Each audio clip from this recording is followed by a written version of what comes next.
The scripture reading today, hang on, I don't know, am I supposed to wear this? Or can Facebook hear me from here? Okay, I want to make sure you can hear me. The scripture today comes from the letter to the Christians in Ephesus. Chapter 2, verses 17 through 22. So he came and proclaimed peace to you who were far off, and peace to those who were near. For through him both of us have access in one Spirit to the Father. So then you are no longer strangers and aliens, but you are citizens with the saints, and also members of the household of God, built upon the foundation of the apostles and prophets, with Christ Jesus himself as the cornerstone. In him the whole structure is joined together and grows into a holy temple in the Lord, in whom you are also built together spiritually into a dwelling place for God.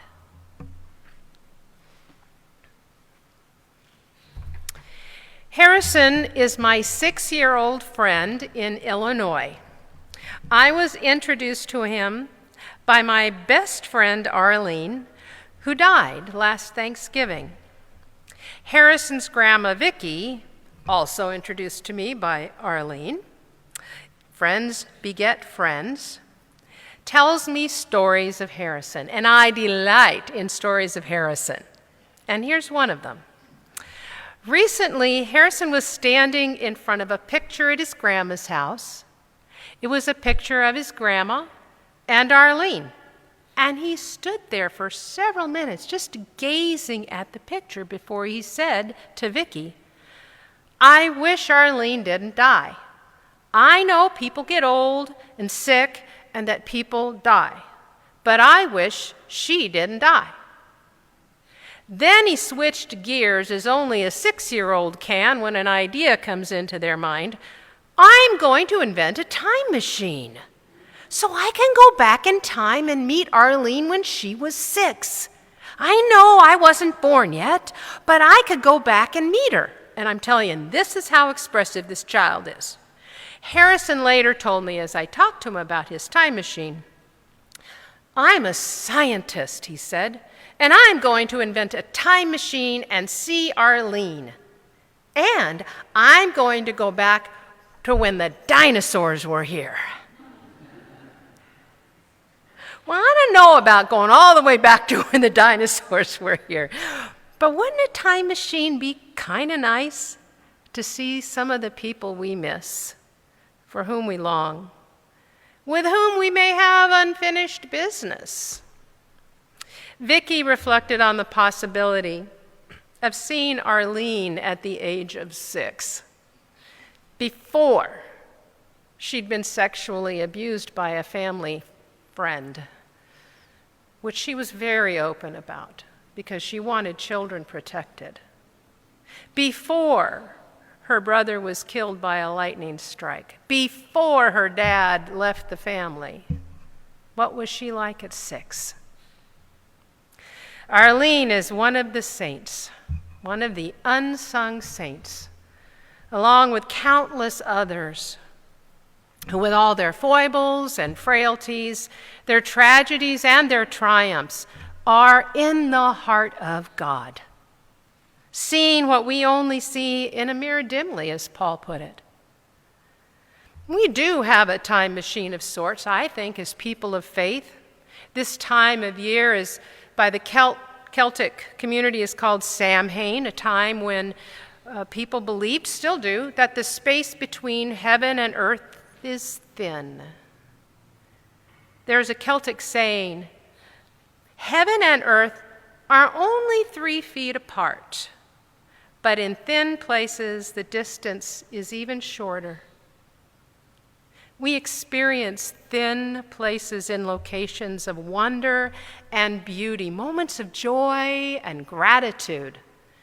But as author Barbara Brown Taylor writes, thin places aren't always lovely places. Hospital rooms can be thin places. So can emergency rooms and jail cells. A thin place is any place that you drop down to know that you're in the presence of the really real, the most real God, if you insist.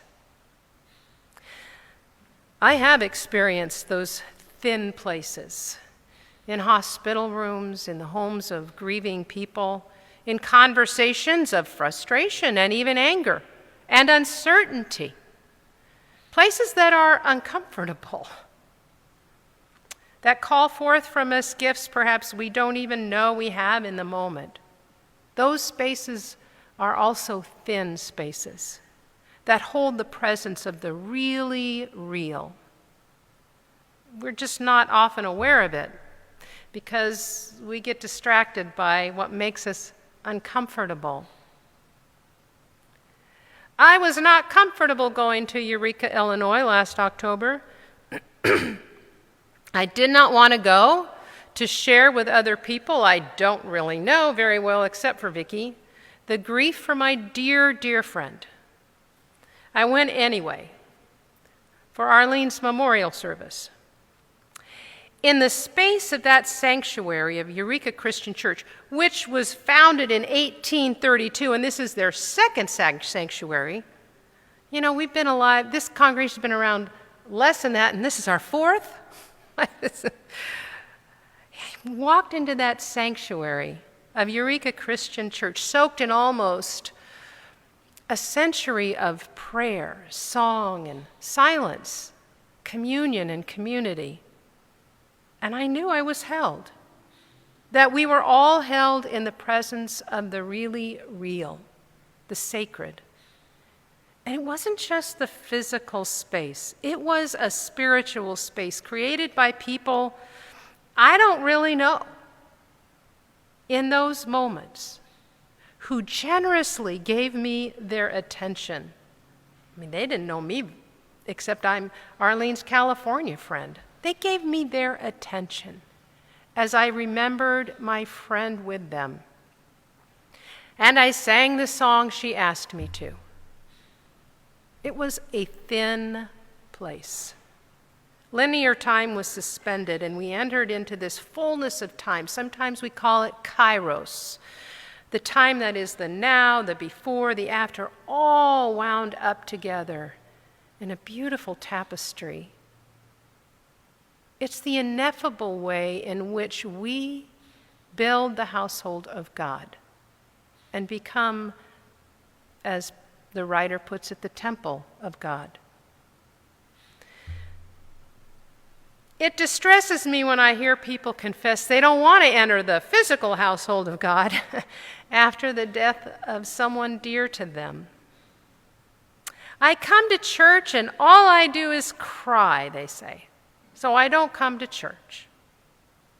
I don't want to lose it, I've heard people say.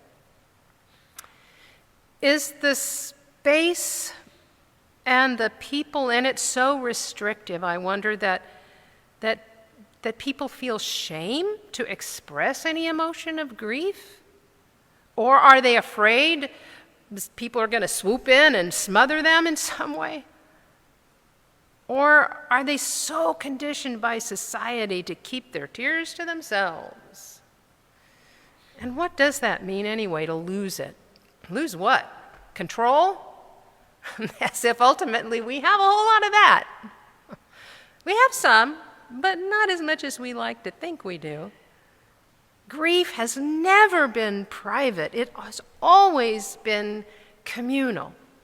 Francis Weller makes this observation in a book I've been reading called The Wild Edge of Sorrow. Grief has never been private. It's always been communal.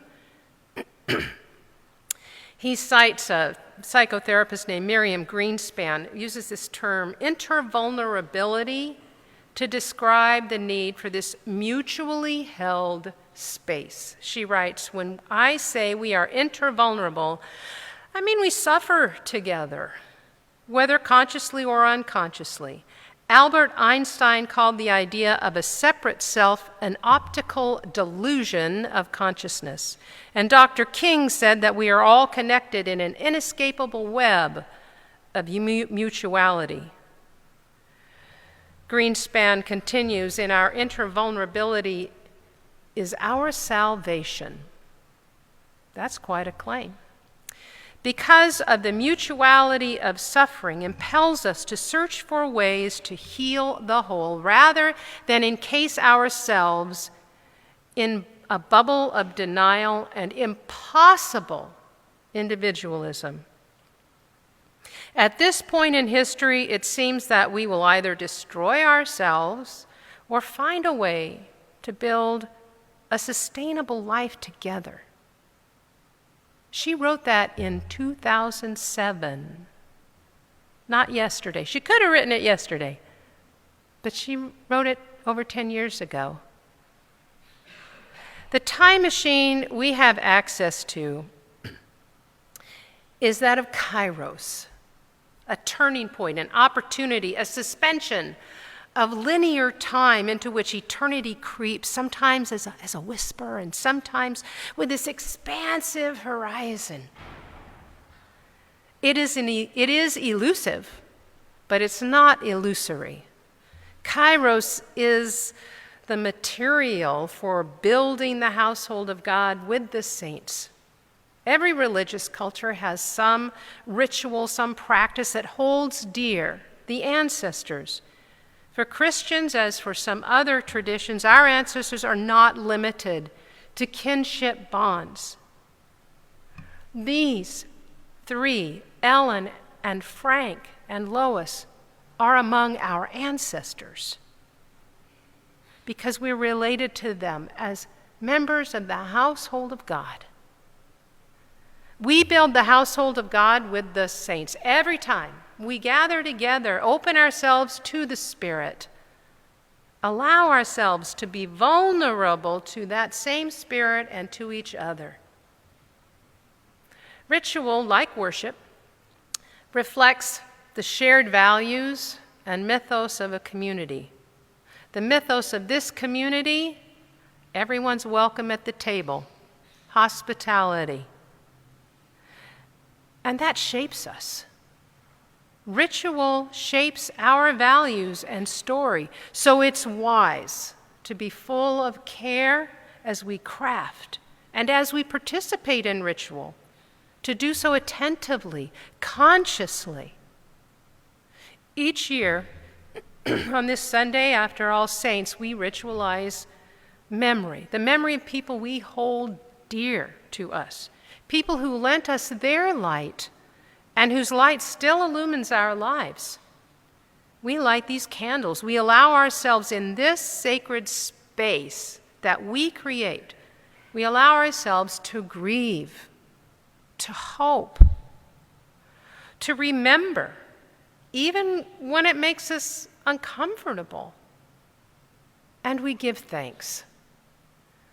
It is not a practice the saints of this congregation before us practiced. In fact, I got to wondering, I wonder what they would have thought 30 years ago or 50 years ago. I don't think too many people would be excited about what we're going to do. This is not dignified. I can hear somebody at least saying that. It's not dignified. I don't remember precisely when we began doing this, only that Mike made that wooden box. And each year he prepares it with a foil lining and sand. The candles are mostly the ones, I think they all are this year, the ones we used for Christmas Eve the year before. I hope you appreciate the symbolism. This ritual is one way we have allowed ourselves to build with the saints a household, a community space where it is safe to cry, to laugh, to refrain from speech. We don't have to say something all the time. It's okay to just be with people, to express one's sorrow, to express one's frustration, perplexity, and more.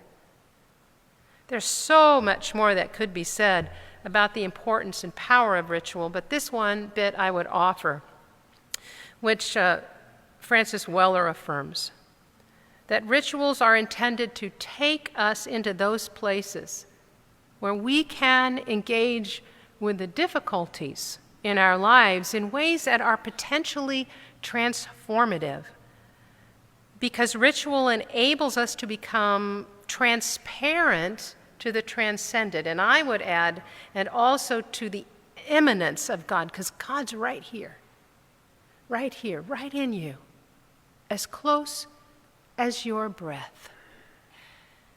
The people of Eureka Christian Church prepared the space of their church and the space of their collective hearts for the possibility of kairos, the possibility of being transcendent to the really real, to God. The memorial service ended. Mike and I walked out with Vicki and her husband Scott and the pastor Jenny. When I got to the narthex, that wave of grief came and I collapsed into Vicki's arms. Vicki's at least one head shorter than I am. And she held me and I held her and just sobbed. And no one was embarrassed and people just walked around. They knew it was all held. It was a thin place. We are the architects of this household of God, and we have chosen Christ as our project manager. Yes, we're the architects and the construction workers, and Christ seeks to manage the project we are in. And so we practice listening to the voice of Christ together in worship. And worship isn't all we do, but it is important to all we do. Through ritual, we open to the possibility of kairos, a sort of sacred time machine through which eternity creeps in and we get glimpses of sacred presence around us, in us, and in each other. As you think about the saints in your own life, the people who have illumined your life with joy, with love, who have sat with you in those uncomfortable moments, I invite us all to come forward as we feel like we want to, and light a candle